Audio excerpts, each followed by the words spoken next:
Should Critical Role go back to Pathfinder? Unnecessary time travel only risks further disruption of the space-time continuum.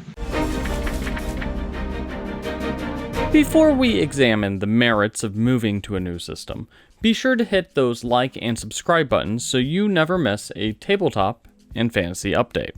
It's time for another Persuasion Check, our near-weekly debate feature. Now, as most critters are probably aware, the Vox Machina campaign didn't start off using 5th edition Dungeons & Dragons.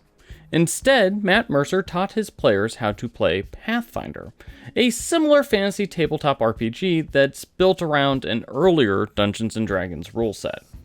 It actually wasn't until Geek and Sundry approached the group to do a weekly show that Mercer made the switch to 5th edition, which was because it's a simpler system and it's not bogged down by as many rules and modifiers and nuances. It's complicated. Actually, the switch in game systems is one of the reasons that the cast seemed so unsure about many D&D rules during the early episodes of the show. They were actually learning the nuances of 5th edition Dungeons & Dragons at the same time as many of their viewers were. So for this week's debate prompt, producer Pete asked me whether Critical Role should switch back to Pathfinder now that the show has an established fan base and doesn't really need Dungeons & Dragons to be successful. Now, a lot has changed about Pathfinder since Critical Role first came out. For one thing, Pathfinder is on an entirely new system, Pathfinder 2e, which has separated itself from Dungeons & Dragons' old rules. For instance, players can take 3 actions, there's no bonus actions, there's no movement action. I'll admit that this is a bit of a bait question, as you'll find no bigger backer of Pathfinder on the character sheet than myself. I personally love Pathfinder 2e, I love the world of Pathfinder, Galarian, and I love the delightful rules crunch and the way that players can find the optimal build in so many different ways. All that being said, I do not think that Pathfinder is a great fit for Critical Role. There are 2 main reasons why Critical Role should just stick with Dungeons & Dragons. The first is that the cast is now intimately familiar with Dungeons & Dragons, which means they can spend more time on the important stuff like character development and role-playing and digging into the mystery of the world that Matt Mercer has created. You know, all the stuff that we really love about Critical Role. That's the good stuff. And while I love the charm of the early episodes of Critical Role, waiting for a few minutes while a cast member digs through the player's handbook is a bit of a drag. Yes, D&D Beyond is a thing now, and yes, Pathfinder has Pathfinder Nexus, which kind of does the same thing, but there'd be a lot of dead air.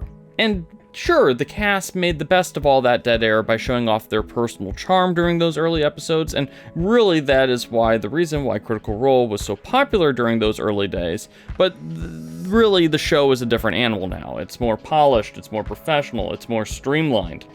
Trying to learn a new system basically on the fly while on air would just be a major setback for Critical Role. It's just not what the channel is nowadays. The other reason why Critical Role shouldn't switch systems is because of the fans. To be blunt, critters can they can be a bit awful when someone messes up a rule, especially when it impacts a combat round or some other critical moment in the game. We don't get very many of those moments these days, but those miscues, they bring out the worst in the Twitch chat and the Twitter comments, and they just make the critter fandom feel a bit more toxic and unpleasant. Just stand there in your wrongness and be wrong and get used to it. And switching to a new system would definitely come with a set of growing pains that it just would bring out the ugly side to critters. That doesn't mean that I don't want to see some sort of Pathfinder content on Critical Role. If they ever start up a second weekly show, I think that Pathfinder 2e would be a very easy way to separate the 2 shows and make them feel very different from each other from the beginning. However, I think that Critical Role should just stick with Dungeons & Dragons, not because I don't love the system, I love Pathfinder so much, but I think that Critical Role and Dungeons & Dragons are just too intertwined with each other to really make a change without an excellent reason. Now it's my turn! Now, on the other side, I disagree with Christian, and also I would never call you awful like he just did, because as far as I'm concerned, The only crime you critters are guilty of is stealing my heart. But also, as Christian mentioned, the game started out as Pathfinder, and there's a great reason to go back to it for the next campaign, and that is creative freedom.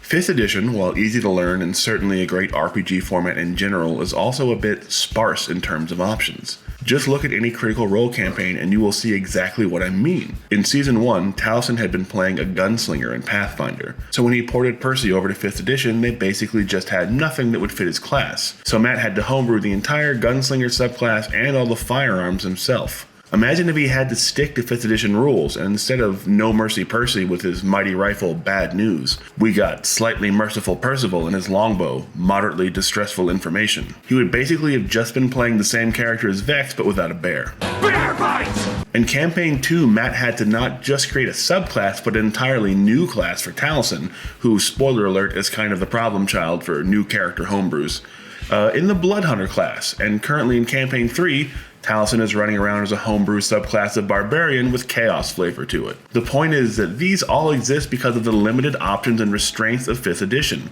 whereas Pathfinder has significantly more classes, subclasses, races, equipment, and feats to make exactly the character you want without resorting to often untested and unbalanced homebrews. The same holds for races, with Matt having to come up with rules for a player character werewolf and automaton with Chetney and FCG, races they could literally just play right out of the book in Pathfinder. The answer is right there. The Critical Role cast is clearly incredibly creative in their characters, and with Pathfinder you can effectively make nearly any character you can conceive of without relying on those sometimes wonky homebrews. So I say we make like action subclass and embrace the chaos.